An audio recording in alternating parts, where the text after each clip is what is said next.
சுப்பிரமணியபுரம் படத்துல ராசாத்தி, அதாவது முக்குசாமி அவருடைய மனைவி கேரக்டர்ல நடிச்சிருப்பாங்க சுபாஷினி சுப்பிரமணி. இவங்க ஒரு பேட்டியில ஒரு சுவாரஸ்யமான சம்பவத்தை ஷேர் பண்ணிருக்காங்க.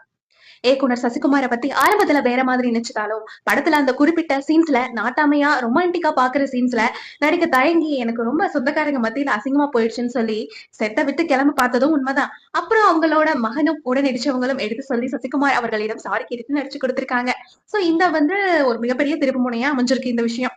சோ இதை பத்தி தான் பார்க்க போறோம். ஒரு படம் ரிலீஸ் ஆகி 15 வருஷத்துக்கு மேல ஆனாலும் இன்னைக்கு சில கேரக்டர் எல்லாம் நம்மளால மறக்கவே முடியாது. அப்படிப்பட்ட ஒரு படத்துல நான் கண்டிப்பா நடிக்க மாட்டேன்னு சொல்லிட்டு செத்த விட்டு ஓட பார்த்த ஒரு நடிகை. அடிச்சு தேட்டரே அல்லு செல்லப்பட்டன விசில் அடிச்ச கதை தெரியுமா? அதை பத்தி தான் சொல்ல போறேன். அந்த தோட்டம் கொண்ட ராசாவி பாட்டுல ராசாத்தி அப்படிங்கிற கேரக்டர்ல நடிச்ச சுபாஷினி மேடம் ஒரு இன்டர்வியூல இத பத்தி ரொம்ப நிகழ்ச்சியாவே சொல்லியிருக்காங்க. ஆரம்பத்துல இயக்குனர் சசிகுமார் அவர்களை பத்தி தப்பா நினைச்சிருந்தாங்களா, ஆனா ஒர்க் பண்ண ஆரம்பிச்சதும் அவரோட டேலண்ட புரிஞ்சுக்கிட்டாங்க. சரி, பிரச்சனை இங்க வந்துச்சுன்னா படத்துல நாட்டாமையை பார்த்து ஒரு மாதிரி ஒடுக்கு விடுற மாதிரியும் தண்ணி கொடுக்குற மாதிரியும் ஒரு சீன்.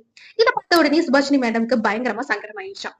ஐயோ, நம்ம சொந்த ஊரு சின்னாலப்பட்டி, சொந்தக்காரங்க எல்லாம் என்ன நினைப்பாங்க, எனக்குன்னு ஒரு மரியாதை இருக்கு, நான் கண்டிப்பா அந்த சீன்ல நடிக்க மாட்டேன்னு கோபப்பட்டு பேக் எல்லாம் தூக்கிட்டு கிளம்பவே போயிட்டாங்களாம், தயாராயிட்டாங்களாம். அப்பதான் அவங்களோட மகனும் செட்ல இருந்தவங்களும் அம்மா இது சினிமா நடிப்புதான், நல்ல வாய்ப்பு விட்டுடாதீங்கன்னு அட்வைஸ் பண்ணிருக்காங்க. அப்புறம் மனசு மாறி சசிகுமார் சார் கிட்ட போய் சாரி சார் தப்பா நினைச்சுக்காதீங்கன்னு கேட்டுட்டு நடிச்சு கொடுத்திருக்காங்க.